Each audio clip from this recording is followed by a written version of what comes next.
नमस्ते दोस्तों, मैं कुलदीप सिंह और आप देख रहे हो आपका अपना YouTube channel M economics IGNOU MEAC। आज के इस क्लास में मैं आपके साथ MEC 203 यानी कि क्वांटिटेटिव मेथड के यूनिट नंबर 11 का एक टॉपिक है। टॉपिक नंबर है 11.4.4 homogeneous function and its properties. इसको मैं आपके साथ डिस्कस करूंगा। और अभी रिसेंटली, क्योंकि जैसे कि आपको पता है क्वांटिटेटिव मेथड का पेपर अभी दो कोड से आता है, 103 और 203। पहले जो पुराना सिलेबस था उसको हम 103 कहते थे, नया वाला सिलेबस जो है आपका वो 203 है। अभी रिसेंटली आपका जून 24 में पेपर हुआ है।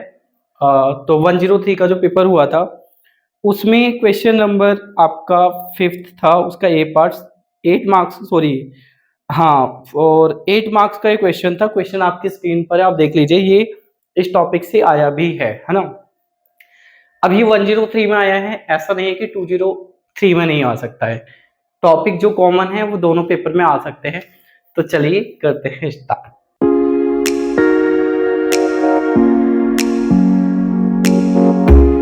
देखिए, हमारी जो नोट्स हैं रामानुजन बैच के, उसके हिसाब से ये आपका हमारा चैप्टर नंबर 5 में टॉपिक नंबर है 6। टॉपिक का नाम है होमोजेनियस फंक्शन।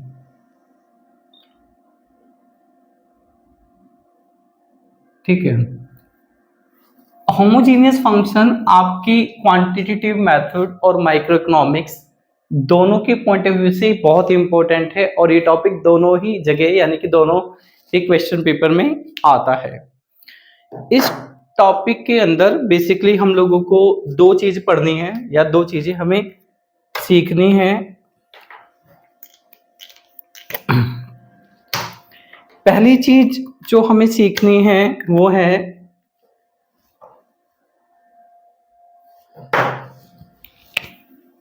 हमें पता होना चाहिए कि ये फंक्शन होता है क्या है, व्हाट इज। दूसरा, इस फंक्शन की कुछ प्रॉपर्टीज होती हैं, हमें प्रॉपर्टीज सीखनी है, प्रॉपर्टीज क्या है।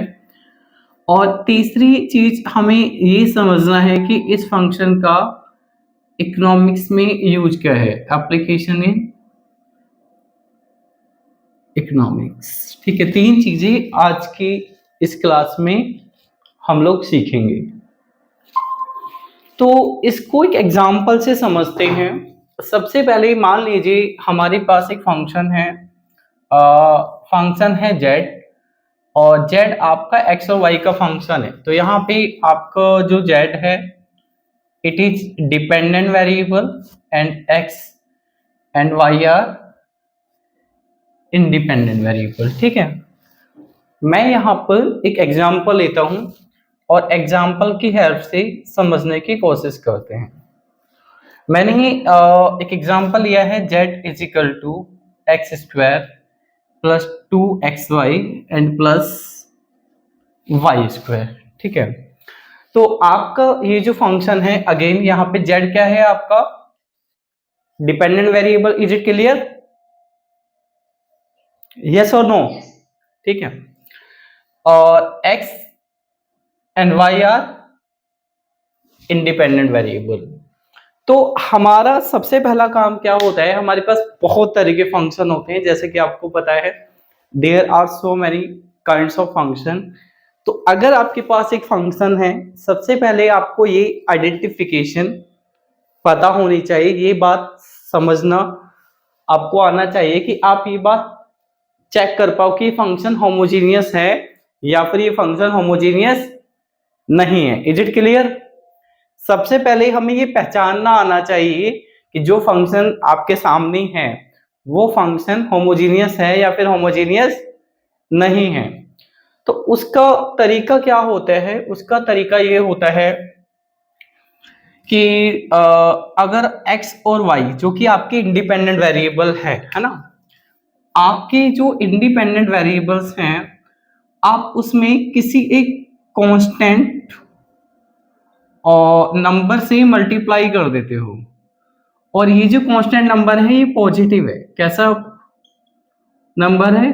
हम एक पॉजिटिव कांस्टेंट नंबर लेते हैं, जनरली इसको हम के भी मान लेते हैं।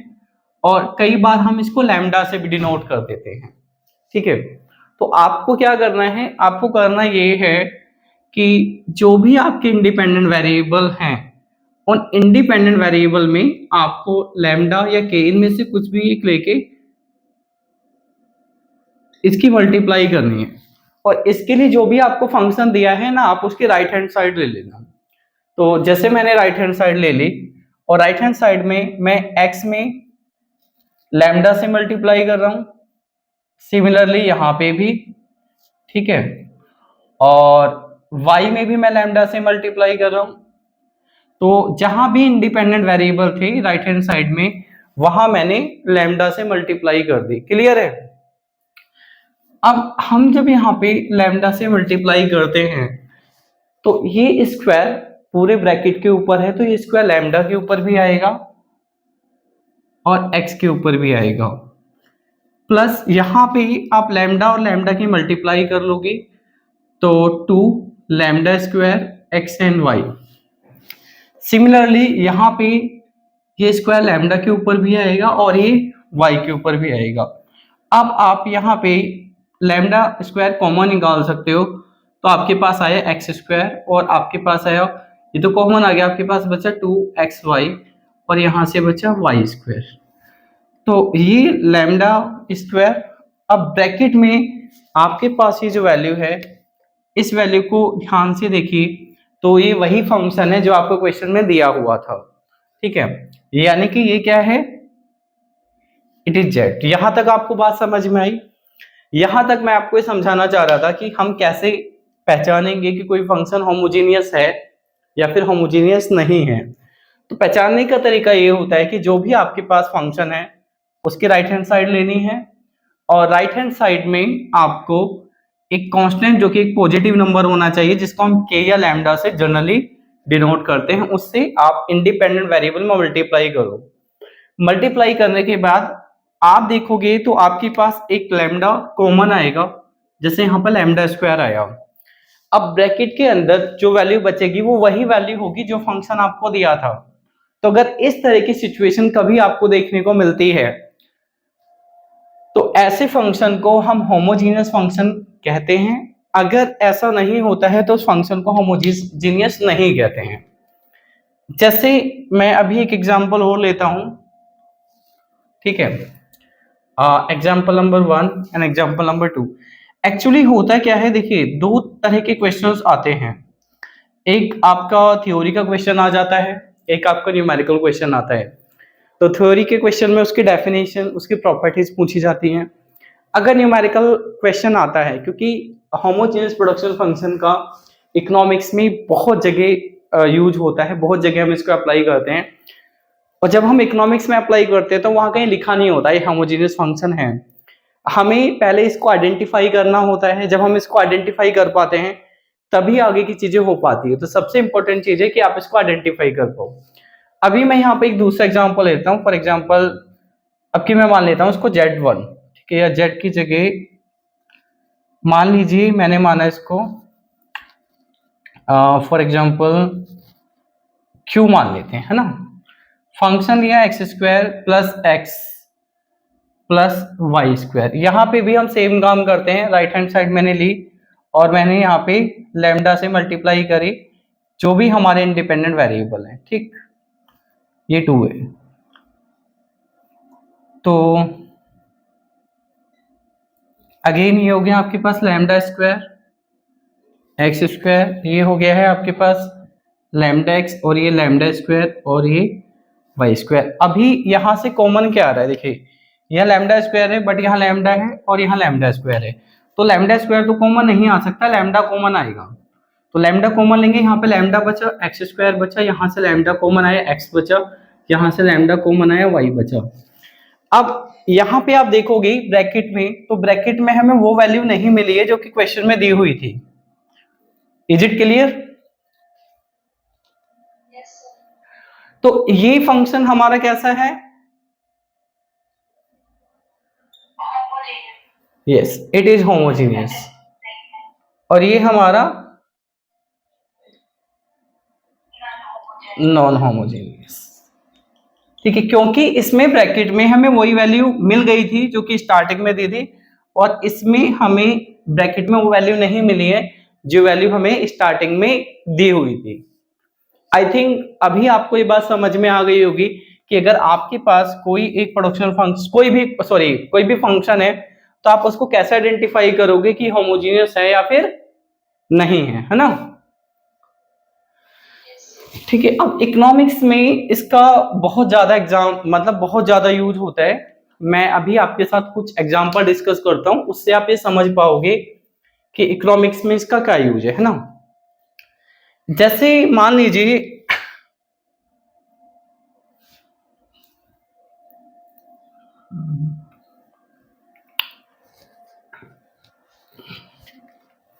आपने नोट डाउन कर लिया, मैं इसको अरेंज कर दूं।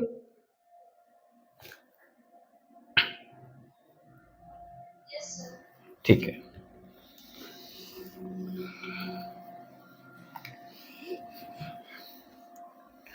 देखिए हम एग्जांपल नंबर 3 लेते हैं और एग्जांपल हमारा ये है कुछ, इट इज ए एंड या ये मान लीजिए हमारा एग्जांपल है z is equal to x plus y 2x plus 2y। ठीक है, ये आपका एग्जांपल है। अब हमें यहाँ पे चेक करना है कि ये होमोजेनियस है या फिर नहीं है, तो हम सबसे पहले राइट हैंड साइड लेंगे और आपके जो इंडिपेंडेंट वेरिएबल है उसमें हम लैम्डा से मल्टीप्लाई करेंगे। लैम्डा एक पॉजिटिव कांस्टेंट है, इसको आप 3 या कुछ और भी ले सकते हो, मैंने जैसे 3 ले लिया है यहाँ पे। Lambda y is equal to, तो ये है 2 lambda x plus 3 lambda y is equal to, lambda हम कॉमन निकालेंगे, हमारे पास है 2x 3y is equal to lambda and it is z। ठीक है, तो यहाँ पे आपको एक चीज नोटिस करनी है, ब्रैकेट में अगेन क्या आ गया आपके पास जो दिया हुआ था क्वेश्चन में, है ना। यहाँ पे एक इंपॉर्टेंट बात ये है, जैसे पावर 2 थी, यहाँ पे पावर क्या है आपकी लैम्डा की, लैम्डा की पावर 1 है, यस। अब ये जो लैम्डा के ऊपर हमारे पास पावर आती है ना, ये जो हमारे पास लैम्डा के ऊपर पावर आती है लैम्डा, और ये हो गई इसकी पावर।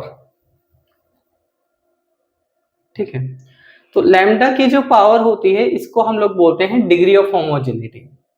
क्या बोलते हैं? कोई बात नहीं, मैं कैमरा थोड़ा एडजस्ट कर देता हूं। अभी दिख रहा है?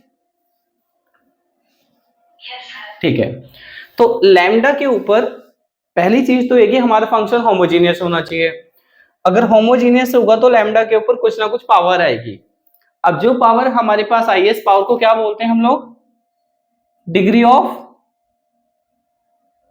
होमोजेनिटी। क्या बोलते हैं हम इसको? Degree of homogeneity. Is it clear? Short में हम इसको DOH भी लिख देते हैं, डिग्री ऑफ होमोजेनिटी। तो जब भी आपके पास कोई होमोजेनियस फंक्शन होगा तो उस होमोजेनियस फंक्शन की एक डिग्री होगी। यहां पे जैसे अगर हम देखें तो डिग्री ऑफ होमोजेनिटी क्या है? 2 है। यहां पे आपके पास डिग्री ऑफ होमोजेनिटी क्या है? 1 है। ठीक, degree of homogeneity is equal to 2 और degree of homogeneity is equal to 1।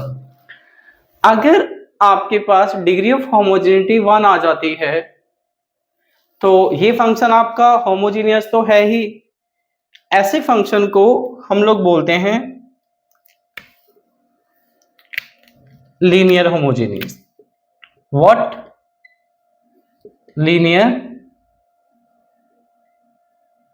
Homogeneous. अब यहां पे 2 बातें आती हैं। पहली बात तो ये है कि हमने ये जो फंक्शन पढ़ा इसका इकोनॉमिक्स में क्या यूज है, ये है क्या? डेफिनेशन हम बाद में पढ़ेंगे, क्योंकि ये सारी कॉन्सेप्ट समझने के बाद ना डेफिनेशन आप खुद से बना पाओगे, तो आपको याद नहीं करनी पड़ेगी, रटनी नहीं पड़ेगी। और ये क्या है, इसके बाद प्रॉपर्टी पढ़ेंगे, पर पहले आप ये समझ लीजिए कि इसको पहचानना कैसे है, ये बात आपने समझ ली। अब दूसरी बात ये समझते हैं कि इकोनॉमिक्स में इसका क्या यूज है। तो इकोनॉमिक्स में हम इसका कुछ यूज समझेंगे, बट पहले आप ये समझ लीजिए कि लीनियर होमोजेनियस फंक्शन क्या होता है। लीनियर होमोजेनियस फंक्शन का मतलब क्या होता है। पहली बात तो ये होमोजेनियस है और इसकी डिग्री क्या है, 1। तो अगर आपके पास किसी होमोजेनियस फंक्शन की डिग्री 1 है तो ऐसे होमोजेनियस फंक्शन को हम लोग क्या कहते हैं,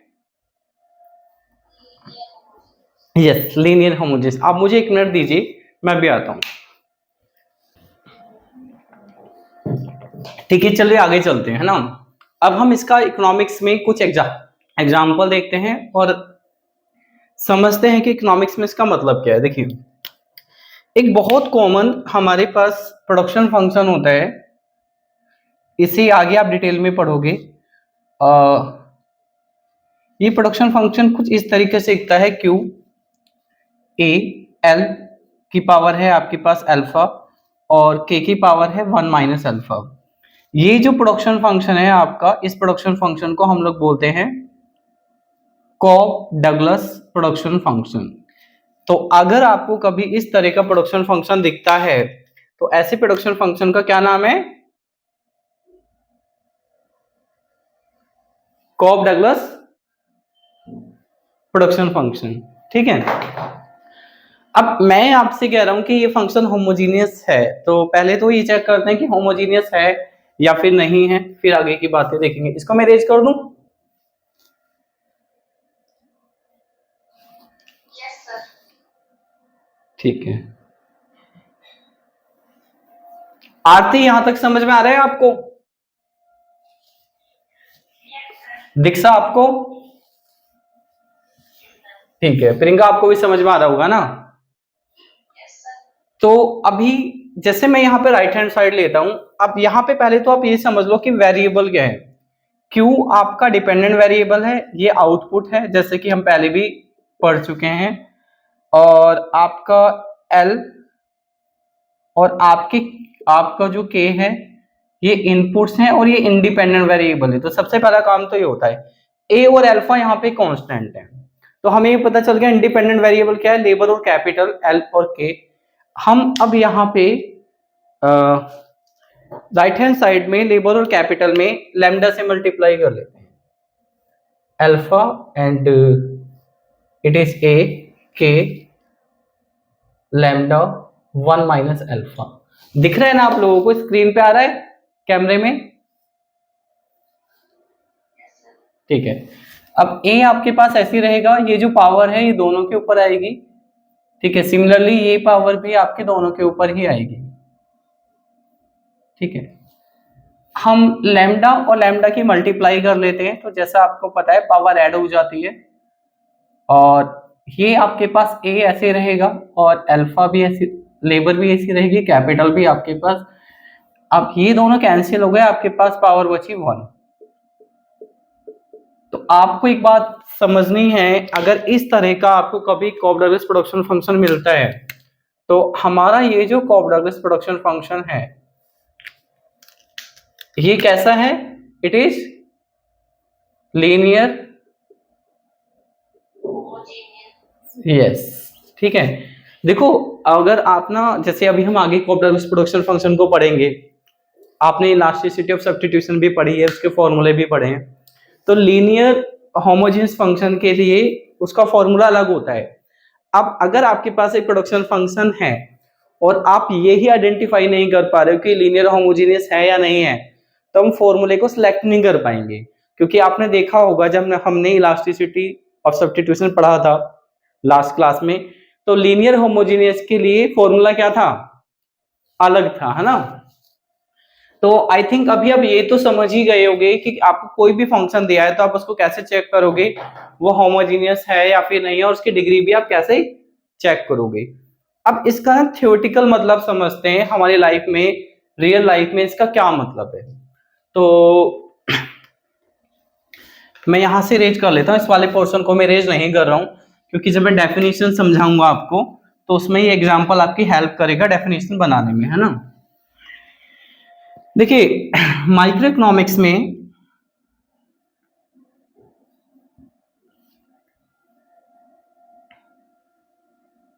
आप लोगों ने माइक्रोइकोनॉमिक्स पहले स्कूल कॉलेज में पढ़ी होगी कभी ना कभी। तो माइक्रोइकोनॉमिक्स में कॉन्सेप्ट होता है हमारा बजट लाइन का। बजट लाइन में अगर मैं ये मानता हूं एक्स और वाई दो कमोडिटी हैं, for example mango and orange, ठीक है, और पी एक्स क्या है, प्राइस ऑफ मैंगो,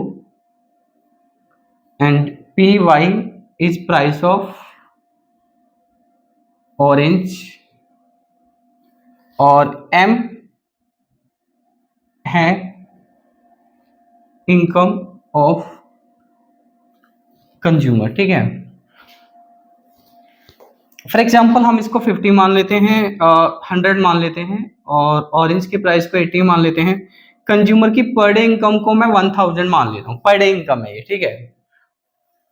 यहाँ पे जो बजट लाइन की इक्वेशन होती है वो होती है p x into x, p y into y is equal to M, है ना।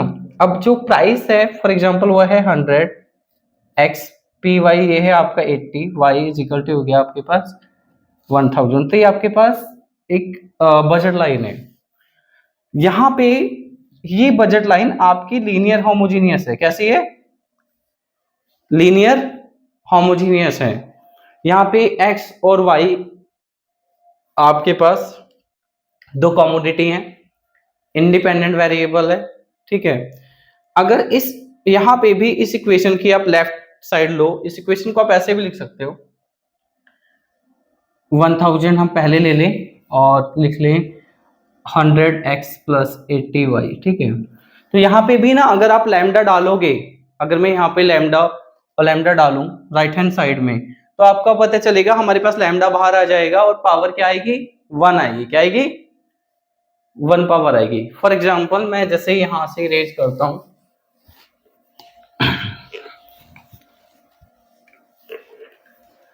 यहाँ पे राइट हैंड साइड पे अगर मैं लेता हूँ 100 lambda x plus 80 lambda y is equal to lambda common लेने पर 100x प्लस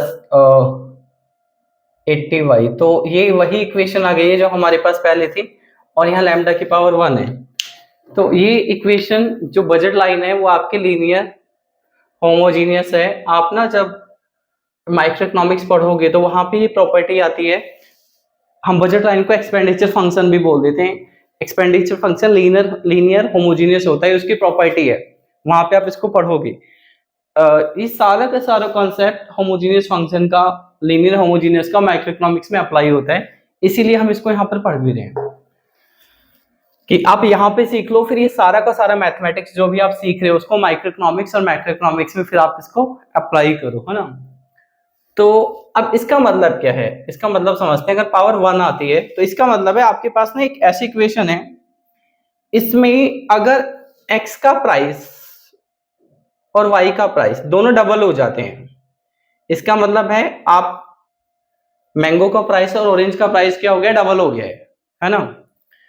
सिमिलरली इधर ऑन दी अदर हैंड आपकी जो इनकम है वो भी डबल हो गई, ठीक। आपकी इनकम 1000 से हो गई है फॉर एग्जांपल 2000, और ये प्राइस हो गया है 200 और ये प्राइस हो गया है 80। तो इसका आपके लिविंग स्टैंडर्ड पे कोई इंपैक्ट पड़ेगा? कोई इंपैक्ट नहीं पड़ेगा, क्योंकि अगर आपकी इनकम इंक्रीज हुई है तो दूसरी तरफ आपके खर्चे भी क्या हो गए हैं? डबल हो गए। इसका मतलब जितनी आपकी इनकम से जितनी चीजें आप पहले खरीद रहे थे आप अभी भी उतनी चीजें खरीद रहे हो, मतलब आपकी परचेजिंग पावर क्या है? फिक्स है। समझ में आ रही है आपको बात? तो हमें ये पता चलता है ये जो बजट लाइन है, क्योंकि ये बजट लाइन लीनियर होमोजीनियस है, तो लीनियर होमोजीनियस आपके पास कोई भी फंक्शन है उससे ये पता चलता है अगर सारे वेरिएबल में एक ही रेशो में चेंज हो जाए, क्या सारे वेरिएबल में एक ही रेशो में चेंज हो जाए, जैसे यहाँ पे सभी डबल हो गए हैं। जैसे हम लोग जब यहाँ लैम्डा से मल्टीप्लाई करते हैं ना, तो लैम्डा से मल्टीप्लाई का मतलब क्या है? जितने भी वेरिएबल थे हमने उन सभी वेरिएबल में एक ही रेशो में चेंज कराए, या तो सबको डबल कर दिया या सबको ट्रिपल कर दिया या 4 टाइम्स, क्योंकि लैम्डा कुछ भी हो सकता है। अगर लैम्डा को हम 2 लेते हैं तो इसका मतलब सारे वेरिएबल्स क्या हो गए हैं? डबल। अगर लैम्डा को हम 5 लेते हैं तो इसका मतलब क्या है, सारे वेरिएबल्स क्या हो गए, 5 टाइम्स। अगर लैम्डा को हम 10 लेते हैं तो इसका मतलब क्या है, सारे वेरिएबल क्या हो गए हैं, 10 टाइम्स हो गए हैं। तो जनरली ये सारे कंसेप्ट, इस तरह का कंसेप्ट वहां अप्लाई होता है कि कई बार इकोनॉमी में ऐसी सिचुएशन होती है, हमारी जैसे सैलरी है, आप में से जो भी लोग जॉब करते हैं, मान लीजिए सैलरी साल के एंड में इंक्रीमेंट होता है ना, तो सैलरी बढ़ी मान लीजिए आपकी 15%, है ना, और उस एक साल में जो इन्फ्लेशन है यानी महंगाई है वो भी 15% बढ़ गई, तो इसका मतलब है कि आपकी सैलरी बढ़ी नहीं है। क्या आपकी सैलरी बढ़ी नहीं है, आपकी सैलरी इंक्रीज नहीं हुई है, आपकी सैलरी जितनी पहले थी अभी भी उतनी है, वो देखने में आपको ज्यादा लग रही है कि अब ठीक है। फॉर एग्जांपल अगर किसी की सैलरी पहले 1 लाख थी, 15% बढ़ गई यानी 1,15,000 हो गई, तब उसको देखने में तो सैलरी ज्यादा लग रही है, पर रियलिटी में उसकी सैलरी बढ़ी नहीं है। अगर इन्फ्लेशन भी कितना है,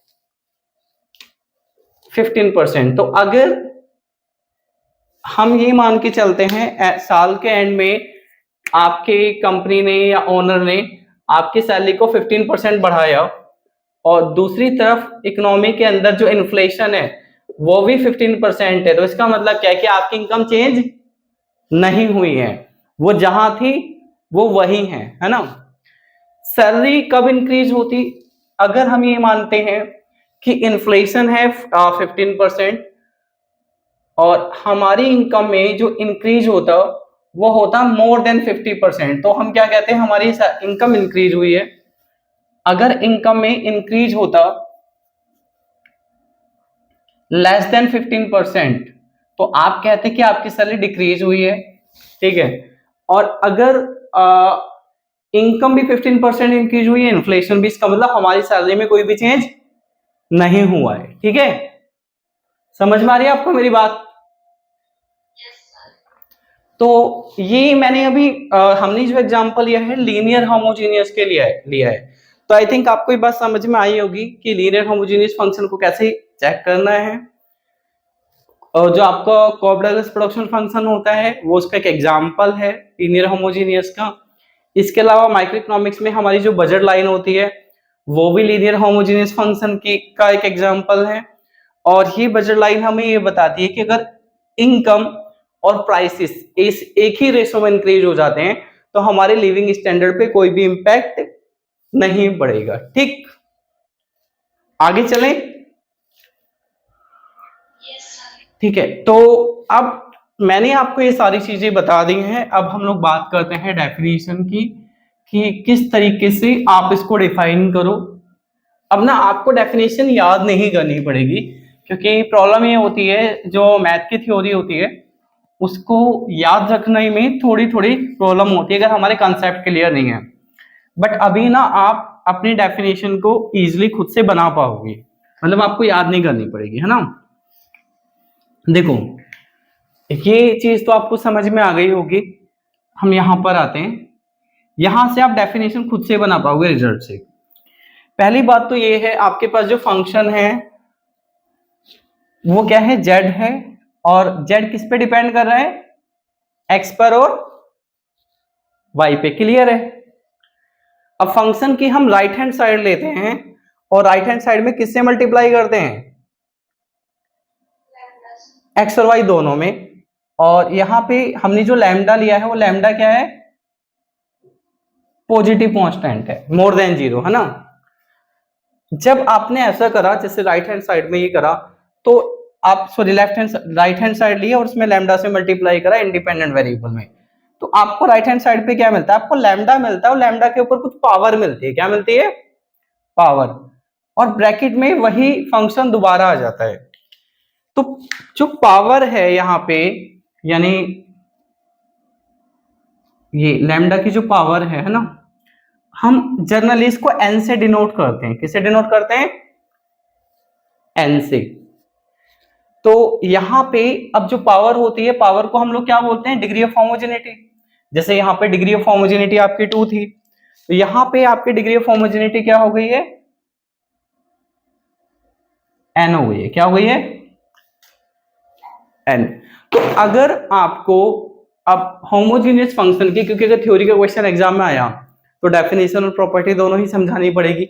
अब आपको डेफिनेशन याद नहीं करनी है, आपको डेफिनेशन कुछ इस तरीके से देनी है कि आप पहले लिखोगे लेट जेड, ये आपके पास एक फंक्शन है, ठीक है। उसके बाद आपको यहां पे लिखना है लेट लैम्डा इज पॉजिटिव, ये कांस्टेंट है। उसके बाद ये लिखना है, ये लिखना है। तो इफ आपने ये लिखा, अगर आपके पास ये फंक्शन है, ठीक है, सच दैट का मतलब ये f lambda x lambda y is equal to lambda raise to the power n bracket में जेड, ठीक है। तो इस केस में फंक्शन यानी z, function z is homogeneous of degree n. Define कर पाओगे ना, इफ जेड आपने फंक्शन ले लिया है, Z is a function, lambda आपने ये ले लिया है, राइट हैंड साइड पे मल्टीप्लाई करी, तो लैम्डा के ऊपर कुछ भी पावर आएगी, उस पावर को हम लोग क्या मान रहे हैं, एन ब्रैकेट में जेड। तो फंक्शन क्या है, होमोजीनियस है, डिग्री क्या है इसकी, एन है ना। आप ऐसा भी लिख सकते हो, जेड को आप ये भी लिख सकते हो, क्योंकि दोनों इक्वल ही है। कहीं आप कोई बुक देखो या कहीं देखो तो कंफ्यूज नहीं होना है, आप इसको ऐसे भी लिख सकते हो, ऐसे भी लिख सकते हो। तो डेफिनेशन ना दो तरह की होती है। जब हम डेफिनेशन की बात करते हैं, डेफिनेशन को आप दो तरीके से दे सकते हो।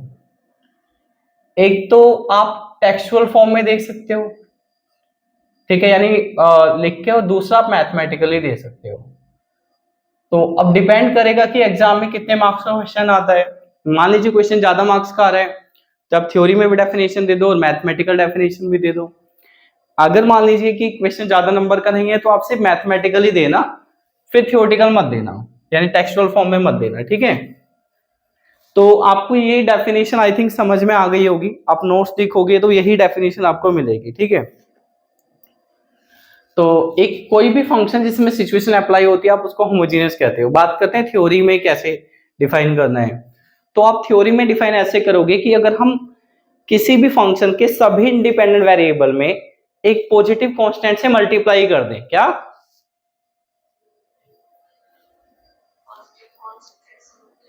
हमारे पास एक फंक्शन है, if we multiply all the independent variable by a positive constant number, ठीक है। तो पहली बात हमने क्या करा, हमारे पास जो भी फंक्शन है उसमें जितने भी इंडिपेंडेंट वेरिएबल है उसमें किससे मल्टीप्लाई करी हमने, पॉजिटिव कांस्टेंट से। अब उसके बाद हमें क्या मिलेगा, एक रिजल्ट मिलेगा ना। वो रिजल्ट क्या होगा, वो रिजल्ट ये होगा कि आपने जो भी कांस्टेंट लिया है, फॉर एग्जांपल लैम्डा, तो इसके ऊपर कुछ पावर आएगी। तो आप लिखोगे, मैं यहाँ पे पॉजिटिव कांस्टेंट को लैम्डा मान लेता हूं, लैम्डा रेज सम पावर, इसके ऊपर कुछ पावर है, सम पावर यानी इसके ऊपर कुछ पावर है ना, और इसके ऊपर कुछ पावर है, और ये किससे मल्टीप्लाई हो रहा है, जो आपका ओरिजिनल फंक्शन यानी जेड। तो ये हो गई इसकी थ्योरेटिकल डेफिनेशन। अब नोट्स में देख लेना, एक बार में आपको डेफिनेशन याद हो जाएगी, है ना। तो ये की चीज क्लियर हो गई, आपको कैसे आइडेंटिफाई करना है क्या डिफाइन कैसे करना है, ये बातें आपने समझ ली हैं। और मैंने इकोनॉमिक्स में आपको इसकी दो एग्जाम्पल भी दे दिए डिटेल में, फिर हम आगे समझेंगे। अब हम बात करते हैं इसकी प्रॉपर्टीज की, किसकी प्रॉपर्टीज की, क्योंकि जब भी एग्जाम में अगर थ्योरी का क्वेश्चन आया तो डेफिनेशन और प्रॉपर्टीज दोनों चीजें पूछी जाएंगी, है ना। डन, यहां तक कोई डाउट है आपका? ठीक है, चलिए आगे चलते हैं। तो मैं ये सब अरेंज कर दूं।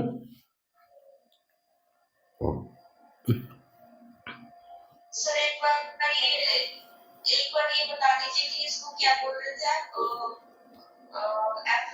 जो लास्ट वाले सबसे इक्वेशन है, ये इक्वेशन, ये सर जिस पे हाथ रखा था ये ना, ये हाँ, इसमें तो हमने ये करा है ना, ये हमारे पास रिजल्ट आता है ना। अब z किसके इक्वल है, फंक्शन के इक्वल है ना, तो आप z की जगह फंक्शन भी लिख सकते हो। नीचे जो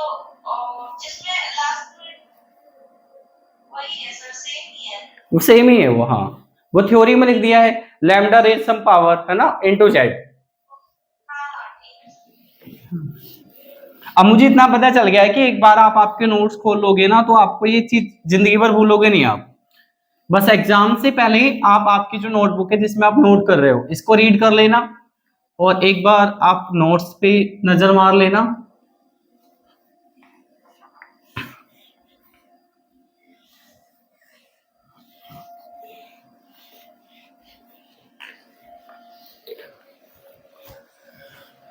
देखिए अब हम बात करते हैं प्रॉपर्टीज की। आपके पास जो होमोजीनियस फंक्शन होता है, अगर हम उसकी प्रॉपर्टीज के बारे में बात करें तो कुल मिला के हमें जो प्रॉपर्टी पढ़नी है वो कितनी प्रॉपर्टी समझनी है आपको? यस, ठीक है। तो प्रॉपर्टी 1 से स्टार्ट करते हैं।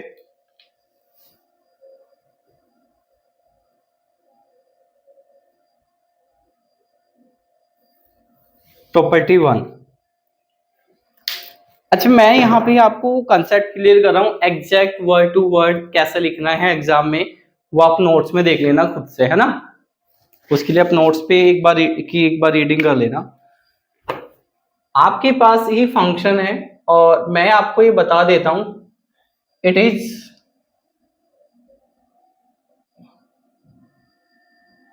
होमोजीनियस, ठीक है। और मैं ये मान रहा हूं इसकी डिग्री ऑफ होमोजेनिटी क्या है, n है। ये बात मैंने आपको बता दी है, ये बात हम ऑलरेडी पढ़ चुके हैं क्योंकि हमें प्रॉपर्टी किसकी पढ़नी है, हम होमोजीनियस फंक्शन की प्रॉपर्टी पढ़ रहे हैं। तो हमारे पास ये जो फंक्शन है कैसा फंक्शन है, होमोजीनियस है। और इसकी डिग्री हमने क्या मानी है, डिग्री मानी है हमने n। तो अगर ये फंक्शन होमोजीनियस है तो लेट लैम्डा इज पॉजिटिव, तो इसका मतलब ये है कि आप इस फंक्शन को ऐसे लिख सकते हो, ना इसको ऐसे, ठीक है, आप इसको ऐसे लिख सकते हो। अब आगे हमें जो प्रॉपर्टी एक्सप्लेन करनी है उस प्रॉपर्टी के दो प्रेजेंटेशन हैं, मैंने इसलिए यहाँ पे बीच में लाइन डाल दी है। तो पहला तो ये है, आप लैम्डा को 1/x मान लो, क्या मान लो, 1/x, यस। दूसरा ये है, आप लैम्डा को 1/y मान लो। अब देखो लैम्डा को 1/x और 1/y का मतलब भी समझ लो क्या है। लैम्डा एक पॉजिटिव कांस्टेंट है ना, वो कुछ भी हो सकता है। जब हम लैम्डा से मल्टीप्लाई करते हैं तो इसका मतलब ये होता है कि हम सभी वेरिएबल को एक इक्वल रेशो में इंक्रीज कर रहे हैं। पॉजिटिव मतलब इंक्रीज कर रहे हैं।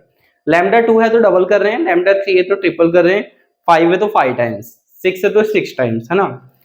तो अगर मैंने लैम्डा को यहाँ पे 1/x ले लिया है तो इसका मतलब जो भी वेरिएबल है उसके रेसिप्रोकल के रेशो में वो चीज इंक्रीज हो रही है। अब इसका इस फंक्शन पे क्या इम्पैक्ट पड़ेगा ये समझते हैं।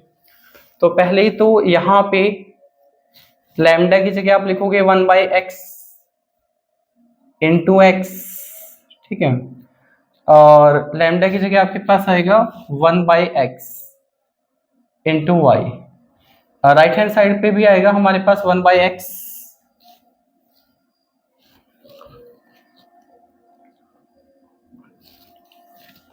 Rays to the power n into z. तो जहां भी लैम्डा था हमने वहां क्या पुट करा, 1/x। अब x से x आपके पास कैंसिल हो गया है तो आपके पास यहाँ 1 बचा और ये हो गया आपके पास y/x और 1 की पावर n एंड x की पावर भी आपके पास n इंटू जेड। अब ये जो 1 है ना कांस्टेंट, इसका कोई मतलब नहीं है यहाँ पे, क्योंकि आपका जो फंक्शन है वो सिर्फ वेरिएबल पे डिपेंड करता है, कांस्टेंट पे डिपेंड नहीं करता है। तो जनरली जब हमारे पास इस तरह का फंक्शन आता है मैथ में तो हम इस प्रेजेंटेशन को चेंज कर देते हैं, कोई भी कांस्टेंट होगा उसको हम इग्नोर कर देंगे, 1 2 3 जो भी है। ये हो गया 1 की पावर n मतलब 1 और x की पावर n मीन्स सेम, और ये हो गया आपके पास z। अब हम क्रॉस मल्टीप्लाई करते हैं तो क्रॉस मल्टीप्लाई पर करने पे x की पावर ये आ गई आपके पास, ये फंक्शन है, ये z। अब मैं इसकी साइड चेंज कर लेता हूं, तो z को मैंने पहले लिख लिया है, x को हमने ऐसे लिखा और y एक्स। अब ये आपके पास जो प्रेजेंटेशन है इसका अपना एक मतलब है। देखिए मैथ ना सिर्फ कोई इक्वेशन नहीं होती है, वो इक्वेशन कुछ कह रही होती है। यानी मैथ की अपनी एक लैंग्वेज है, या आप कह सकते हो मैथ भी अपनी एक लैंग्वेज है। जैसे आप आपके सब्जेक्ट का ऑब्जेक्टिव पढ़ोगे ना, आपने कभी पढ़ा नहीं होगा, तो जो सिलेबस होता है, जो प्रोग्राम गाइड होती है, उसमें आप देखोगे जब अपना ऑब्जेक्टिव क्या है, तो वो यही कह रहे हैं कि ऑब्जेक्टिव है कि आपको मैथ एज ए लैंग्वेज सिखाना है। क्या? मैथ एज ए लैंग्वेज सिखाना है। तो किसी के लिए ये इक्वेशन हो सकती है z is equal to x raise to the power n bracket में f y divided by x, किसी के लिए। लेकिन अगर आप मैथ को ठीक से समझ रहे हो, मैथ के स्टूडेंट हो, तो आपके लिए सिर्फ ये नहीं है, आपके लिए इक्वेशन कुछ कह रही है। अब ये इक्वेशन क्या कह रही है, इसका कुछ इकोनॉमिक इंटरप्रिटेशन है। ये समझने के बाद फिर मैं ये वाला केस भी आपको समझाऊंगा। देखिए इसमें ब्रैकेट, ये जो आपके पास फंक्शन है वाई डिवाइडेड बाई एक्स, ये बहुत इंपॉर्टेंट है। हमारे पास ओरिजिनल फंक्शन क्या था, ये था। पहली प्रॉपर्टी आपसे ये कहती है कि अगर आपके पास ये फंक्शन है तो इस फंक्शन को आप ऐसे लिख सकते हो। पहली प्रॉपर्टी क्या कहती है कि अगर आपके पास एक होमोजीनियस फंक्शन है तो उस ऐसे होमोजीनियस फंक्शन को आप ऐसे लिख सकते हो। क्लियर है ना? अब ये फंक्शन क्या कहता है, पहली बात तो ये दोनों एक ही चीज है, बस इनकी फॉर्म अलग है। ये फॉर्म फिर मैं आपको ना एग्जांपल से समझाऊंगा विद इकोनॉमिक्स में इसका क्या यूज है, इस फॉर्म का क्या यूज है। ये इक्वेशन आपसे कह रही है कि अगर आपके पास कोई होमोजीनियस फंक्शन है जिसकी डिग्री ऑफ होमोजेनिटी n है ना, तो उस फंक्शन को आप दोबारा एक रिराइट कर सकते हो। और रिराइट ऐसे करोगे, दो इंडिपेंडेंट वेरिएबल है वो रेशो की फॉर्म में आएंगे। कैसे आएंगे? रेशो की फॉर्म में।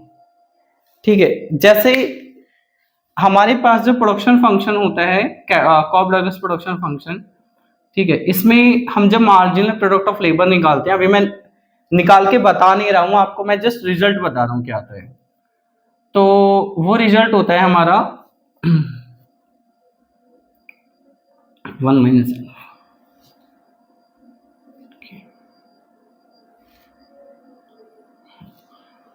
वो रिजल्ट हमारा ये होता है, ये आपका मार्जिनल प्रोडक्ट ऑफ लेबर है। ये अभी मैं बता नहीं रहा हूं आया कैसे, हम आगे समझेंगे। फिलहाल आप ये समझो, अगर आपके पास एक कॉब-डगलस प्रोडक्शन फंक्शन है ऐसा, तो उसका जब मार्जिनल प्रोडक्ट निकालते हो तो वो ऐसा आता है, ये रिजल्ट आता है। अब यहाँ पे के क्या है, कैपिटल है, और एल क्या है, लेबर है। तो जैसे यहाँ पे आपके एक्स और वाई इंडिपेंडेंट वेरिएबल थे ना, ऐसे यहाँ पर आपके लिए लेबर और कैपिटल भी इंडिपेंडेंट वेरिएबल है। इसमें जब आपने मार्जिनल प्रोडक्ट निकाला तो रिजल्ट ये आएगा। अब ये रिजल्ट आपको क्या बता रहा है, ये रिजल्ट ये बता रहा है जो मार्जिनल प्रोडक्ट होता है, जब भी हम किसी फैक्ट्री को रन करते हैं, किसी बिजनेस को, आउटपुट जहां पे इस बिजनेस में सेल परचेज नहीं हो रही, प्रोडक्शन हो रहा है, तो जब हम प्रोडक्शन की बात करते हैं तो लेबर और कैपिटल दो चीज होती हैं। तो लेबर की जो प्रोडक्टिविटी है वो सिर्फ लेबर पे डिपेंड नहीं करती है, वो किस पे डिपेंड करती है, कैपिटल और लेबर के रेशो पे। It is capital labour ratio. तो ये रिजल्ट आपको ये बता रहा है मार्जिनल प्रोडक्टिविटी लेबर की सिर्फ लेबर पे डिपेंड नहीं करती है, बल्कि किस पे डिपेंड करती है, कैपिटल और लेबर का रेशो क्या है। इसको आप ऐसे समझिए कि एक ऐसी फैक्ट्री है जिसमें 100 लेबर है, यानी 100 लोग हैं जो काम कर रहे हैं, है ना। हमारे पास जो एम्प्लॉइज हैं वो कितने हैं, टोटल एम्प्लॉइज कितने हैं आपके पास, 100। अब इन लेबर को जो रिक्वायर्ड कैपिटल है, फॉर एग्जांपल मशीन, इनको मशीन चाहिए 25। मैं ये मान के चलता हूँ उस फैक्ट्री में 100 लेबर को 25 मशीन चाहिए। अब लेबर तो 100 है, लेकिन आप ना इन लेबर को 25 मशीनें ही दे रहे हो और 20 मशीन दे रहे हो, तो इससे इनकी प्रोडक्टिविटी पे इम्पैक्ट पड़ेगा।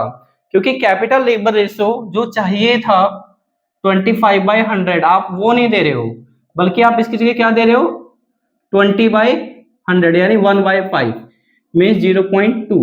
और जो required for example capital labour ratio है वो है कितना है 0.25। तो यहाँ पे लेबर जितनी चाहिए थी फैक्ट्री में उतनी है, बट उतनी कैपिटल नहीं मिली, इसकी वजह से लेबर की मार्जिनल प्रोडक्टिविटी पे भी इम्पैक्ट पड़ेगा। तो एक कोई इक्वेशन सिर्फ इक्वेशन नहीं होती है, उस इक्वेशन का मतलब होता है। तो यहाँ पे इस इक्वेशन का क्या मतलब है, मार्जिनल प्रोडक्ट दो चीजों पे डिपेंड करता है, कैपिटल पे भी और लेबर पे भी। तो कैपिटल लेबर रेशियो पे डिपेंड करता है, किस पे डिपेंड करता है, कैपिटल। हाँ, तो आपको कभी ऐसा नहीं समझना है कि लेबर अगर अच्छे से काम नहीं कर रही है तो उसके लिए लेबर ही जिम्मेदार है।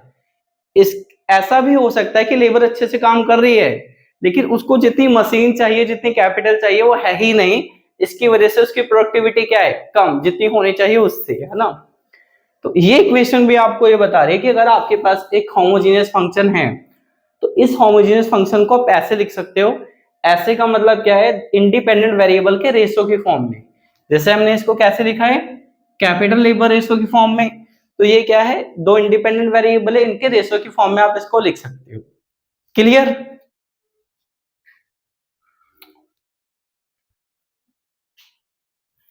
आई थिंक बात आपको समझ में आ गई होगी, है ना। Yes, sir. तो यहाँ पे समझने वाली बात ये है कि इस फंक्शन को हम किस तरीके से लिख सकते हैं, दोनों इंडिपेंडेंट वेरिएबल के रेशियो की फॉर्म में। अब एक ये वाला केस ले लेते हैं। इस केस में क्या होगा, ये आपके प्रॉपर्टी 1 है, ठीक है। प्रॉपर्टी 1 का जो स्टेटमेंट है वो भी मैं अभी आपको बता दूंगा, पर पहले हम इसका प्रूफ ले लेते हैं। तो एक तो हमारे पास ये प्रेजेंटेशन आया है। अब अगर हम दूसरा लेते हैं तो क्या होगा, इट इज एफ। अभी यहाँ पे आपके पास होगा 1/y x इंटू, यहाँ पे 1/y into y is equal to 1/y raise to the power n into z. ये कैंसिल हो जाएगा, f x/y यहाँ मल्टीप्लाई करने के बाद कॉमा 1, ये हो जाएगा आपके पास ऊपर 1 और y की पावर n इंटू जेड। और ये 1 को हम इग्नोर करेंगे, it is x/y into, sorry, ये हो गया आपके पास 1/n into z. Cross multiply करोगे तो ये आ जाएगा आपके पास x y is equal to z. इनको अगर हम आगे पीछे कर दें तो आपके पास हो जाएगा y raise to the power n। तो इसका मतलब ये है, देखो इस फंक्शन को ना हम दो इनपुट रेशियो की फॉर्म में लिख सकते हैं। वो इनपुट रेशियो y/x भी हो सकता है और वो इनपुट रेशियो x/y भी हो सकता है। तो आप चाहो तो y को ऊपर रखो, x को नीचे, ये भी एक रेशियो है। ये हो गया आपका y और x का रेशियो, और ये किसका रेशियो हो गया, x और y का रेशियो। अभी जैसे मैंने यहाँ पे मार्जिनल प्रोडक्ट ऑफ लेबर लिखा था ना, तो मैंने लिखा था marginal product of labour, I think a capital by labour is equal to alpha. हम इसको ऐसे भी लिख सकते हैं, लेबर बाय कैपिटल, ये फिर पावर चेंज हो जाएगी, माइनस में हो जाएगी, क्यों होगी हम आगे समझेंगे, ठीक है। तो इसको हम कैपिटल लेबर रेशियो की फॉर्म में भी लिख सकते हैं और लेबर कैपिटल रेशियो की फॉर्म में भी लिख सकते हैं। अब पहली प्रॉपर्टी का स्टेटमेंट क्या है, स्टेटमेंट ये है